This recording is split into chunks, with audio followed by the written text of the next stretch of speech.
ورجعنا بفيديو جديد من سلسلة فيديوهات اعرف قسمك المقدمة من تيم علوم. ومعادنا النهاردة مع قسم كيمياء جيولوجيا.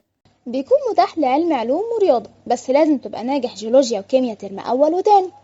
والقسم ده هتدرس فيه الجيولوجيا على أوسع وأعمق، ونبدأ من بداية تكوين الأرض وإزاي تحسب عمر الطبقات وطريقة تكوين المعادن في بطن الأرض.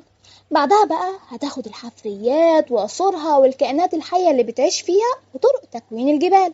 ده كده بشكل عام انت ممكن تدرس ايه في القسم. كمان بتدرس كيمياء، ودي ميزة لأن دراستك للكيمياء بتزود فرص الشغل ليك. ده غير انك بتعيش الاجواء دي في الواقع، لان بيبقى فيه رحلات لاماكن طبيعية وجبال، وهتشوف كل اللي ذاكرته على ارض الواقع.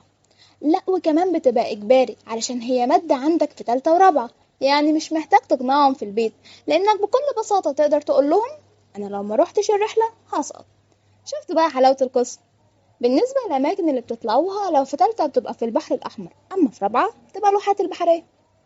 ندخل على التدريبات اللي متاحة ليك لما تدخل القسم. ممكن تتدرب في معهد بحوث البترول، أو الشركة العامة للبترول، أو بلاعيم، أو شركة عجيبة، أو شركة مانجا الفوسفات، أو شركة شلمبرجير. وفي شركات كتير مش دول بس. نيجي لنقطة الشغل. بيكون متاح ليك شغل الحفر والتعدين، وفي شركات الغاز والبترول والمعامل الخاصة بالبترول، معروفة من زمان بترول يعني دولارات.